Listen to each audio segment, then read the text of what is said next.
नमस्कार। आज हम पढ़ेंगे राजस्थान के अफीम व्यापार पर ब्रिटिश नियंत्रण के बारे में। राजस्थान में अफीम की जो खेती है वो मुख्यतः दक्षिणी पूर्वी राजस्थान के राज्यों में होती थी और राजस्थान से अफीम निर्यात करने वाले राज्य उदयपुर, प्रतापगढ़, डूंगरपुर, झालावाड़, कोटा, बूंदी और टोंक थे।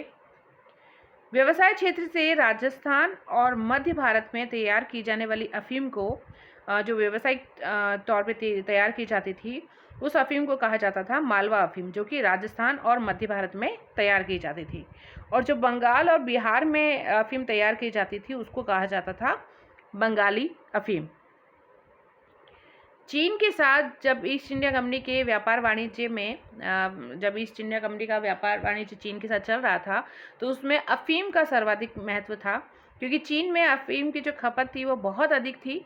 इसलिए कंपनी सरकार ने अपने अधिकृत जो भारतीय प्रदेश थे बंगाल, बिहार और उत्तर प्रदेश में अफीम की पैदावार और उसके व्यापार पर अपना एकाधिकार स्थापित कर रखा था। जब कंपनी को पता चला कि चीन के बाज़ारों में तुर्की और मालवा की अफीम अधिक अच्छी मानी जाती थी और उसके भाव भी अच्छे मिलते थे, तो कंपनी ने अफीम के व्यापार पर अपनी पकड़ बनाए रखने के लिए मुंबई सरकार को आदेश दिया कि मालवा की अफीम अधिक से अधिक खरीद ली जाए, ताकि वह अफीम केवल कंपनी द्वारा ही चीन में बेचकर भारी मुनाफा कमाया जा सके। ब्रिटिश कंपनी द्वारा अब अफीम व्यापार पर नियंत्रण शुरू हो गया। 1818 ईस्वी की संधियों के बाद मध्य भारत और राजस्थान पर ब्रिटिश आधिपत्य स्थापित हो गया। कंपनी प्रशासन ने मालवा अफीम के उत्पादन और व्यापार पर अपना नियंत्रण स्थापित करने की नीति अपनाने का निश्चय किया। प्रारंभ में कंपनी की इस नीति का उद्देश्य मालवा की अफीम की खेती को सीमित करके उसकी अधिक उपज को रोकना तथा नियंत्रित सामान्य उत्पादित जो अफीम है उसकी मात्रा को खरीदना था। चीन के बाजार में बंगाल की अफीम बिकती रहे, किंतु निजी व्यापारियों ने अफीम की तस्करी को शुरू कर दिया। अतः कंपनी ने दमन द्वीप के जो व्यापारिक मार्ग थे उस पर पड़ने वाले राज्यों से संधियां करके अफीम के आवागमन को नियंत्रित करने का प्रयास किया, जिसके परिणाम बड़े घातक सिद्ध हुए। कंपनी के एजेंटों ने 1821 ईस्वी के बाद उपलब्ध समस्त जो अफीम थी उनको खरीदना शुरू कर दिया। तो परिणाम ये निकला कि अफीम की खेती और अधिक होने लगी, तो व्यापारी अधिक से अधिक अफीम का निर्यात करने लगे। बड़े बड़े अंग्रेज व्यापारियों ने इस व्यापार में अधिक पूंजी लगाकर अधिक अफीम चीन के बाज़ारों में भेजी, जिससे चीन के बाज़ारों में अफीम का इतना अधिक स्टॉक जमा हो गया कि 1830 ईस्वी में अफीम की कीमतों में भारी गिरावट आ गई। फलस्वरूप क्या हुआ, ब्रिटिश व्यापारियों और कंपनियों को भी भारी घाटा उठाना पड़ा। 1823 ईस्वी के बाद कंपनी की नीति में कुछ परिवर्तन आए, चेंजेस आए, और उसने राजस्थान की राज्य सरकारों को प्रलोभन देकर, लालच देकर अफीम के उत्पादन और उसके व्यापार पर अपना एकाधिकार स्थापित करने का निश्चय किया। कंपनी ने अफीम व्यापार को रोकने और अफीम की खेती को कम करवाने के लिए राजस्थानी राज्यों को अधिक लालच देकर अपने पक्ष में करने का प्रयास शुरू कर दिया। इस दिशा में जो पहला कदम था वो 1824 ईस्वी में उठाया गया। 1824 में कंपनी सरकार ने मेवाड़ के महाराणा से संधि की, जिसमें यह तय किया गया कि मेवाड़ के महाराणा को 40,000 वार्षिक आय के रूप में देना तय किया गया तथा आंतरिक खपत के लिए आवश्यकता अनुसार अफीम की खेती करने की स्वीकृति भी दे दी। इस नीति से मालवा में अफीम की पैदावार को नियंत्रित कर दिया गया। उस समय बूंदी भी अफीम उत्पादन का राज्य माना जाता था। अप्रैल 1825 ईस्वी में कंपनी सरकार ने बूंदी राज्य से भी समझौता किया, जिसके तहत बूंदी को सीमा शुल्क के मुआवजे के लिए 10,000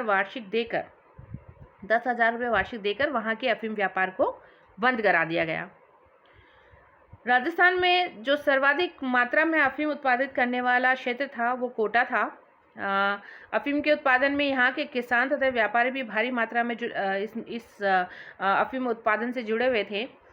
अगस्त 1825 ईस्वी में कोटा के साथ एक समझौता किया गया, जिसके अनुसार कंपनी सरकार ने कोटा की जो अच्छी किस्म की सारी अफीम है उसको खरीदने का वादा किया, बशर्ते कि कोटा राज्य अफीम का निर्यात बंद कर दे, और निर्यात बंद करने से कोटा राज्य को जो घाटा होगा, जो हानि होगी, उसकी क्षतिपूर्ति कंपनी सरकार पूरा करेगी। और जो क्षतिपूर्ति की जो दर रखी गई वो 5 रुपये प्रति सेर रखी गई। राजस्थान में अफीम व्यापार के एकाधिकार को लेकर तीनों राज्य मेवाड़, बूंदी और कोटा से की गई संधियों में यहाँ के राज्यों के शासकों ने सामान्य किसानों और नागरिकों के हितों का ध्यान नहीं रखा और इन संधियों से किसानों और व्यापारियों में घोर असंतोष फैल गया। किसानों को उपज का उचित मूल्य नहीं मिलता था क्योंकि उसका मूल्य संधि के द्वारा पहले ही निर्धारित कर दिया गया था और व्यापारियों को असंतोष इस कारण था कि एक लाभदायक व्यापार उनके हाथ से छीन लिया गया था। ब्रिटिश रेजिडेंट मेटकॉफ भी इस नीति से संतुष्ट नहीं थे और इस समय अफीम तस्कर व्यापार भी बहुत बढ़ गया था। कंपनी सरकार ने देशी रियासती शासकों पर तस्करी व्यापार को रोकने के लिए दबाव डाला। मेटकॉफ ने अंग्रेजों की अफीम नीति को बदलने का प्रयास किया तथा 1829 और 30 में अफीम संधि को समाप्त कर दिया गया। 1830 ईस्वी में ब्रिटिश सरकार ने अफीम व्यापार से एक अन्य तरीके से लाभ कमाने की योजना बनाई। राजस्थानी राज्यों से अफीम को सीधा मुंबई ले जाने वाले व्यापारियों को निश्चित फीस पर एक आवश्यक आज्ञा पत्र, एक लाइसेंस देने का तरीका अपनाया गया। अफीम की खेती और व्यापार पर लगे सभी प्रतिबंध जो रोक लगा रखी थी, प्रतिबंध लगा रखे थे, उनको हटा दिया गया और अफीम की पेटियों पर एक निश्चित दर से कर लगाने की नीति घोषित कर दी। इससे बहुत कुछ नियंत्रण के साथ अंग्रेजों को पर्याप्त आमदनी भी होने लगी। शुरुआत में 140 पौंड वजन वाली अफीम की एक पेटी पर 175 रुपये पारगमन कर लगाया गया, जो बाद में रुपीज़ 125 प्रति पेटी कर दिया गया।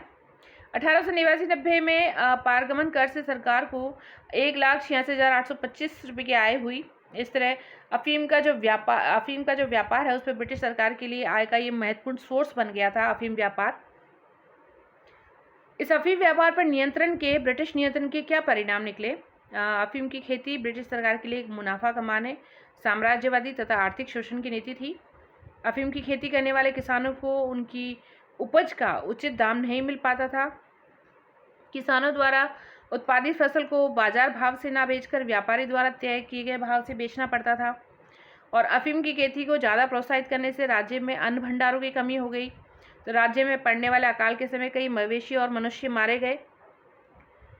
अफीम व्यापार पर एकाधिकार के तौर पर लोगों में असंतोष व्याप्त होने लगा और ब्रिटिश सरकार की इस नीति की कड़ी आलोचनाएं की जाने लगी। उदारवादी नेता दादाभाई नौरोजी ने 1880 ईस्वी में एक भारत सचिव को एक पत्र लिखा जिसमें मानव जाति की दुर्गति और असंतोष के बारे में उन्हें अवगत कराया। ऐसी स्थिति में ब्रिटिश सरकार ने 1893 ईस्वी में एक रॉयल कमीशन की नियुक्ति की ताकि अफीम नीति के सभी पक्षों का अध्ययन किया जा सके। एक जांच कमेटी बिठाई। इस रॉयल कमीशन ने मध्य भारत और राजस्थान का दौरा किया, जिसमें भारत सरकार ने इस कमीशन के सामने अफीम की खेती को लाभप्रद बताने के लिए झूठे आंकड़े उनके सामने प्रस्तुत किए। फिर रॉयल कमीशन ने अपनी रिपोर्ट दी और उसमें कहा कि ब्रिटिश सरकार द्वारा अफीम पर एकाधिकार की जो नीति है उससे वे संतुष्ट हैं।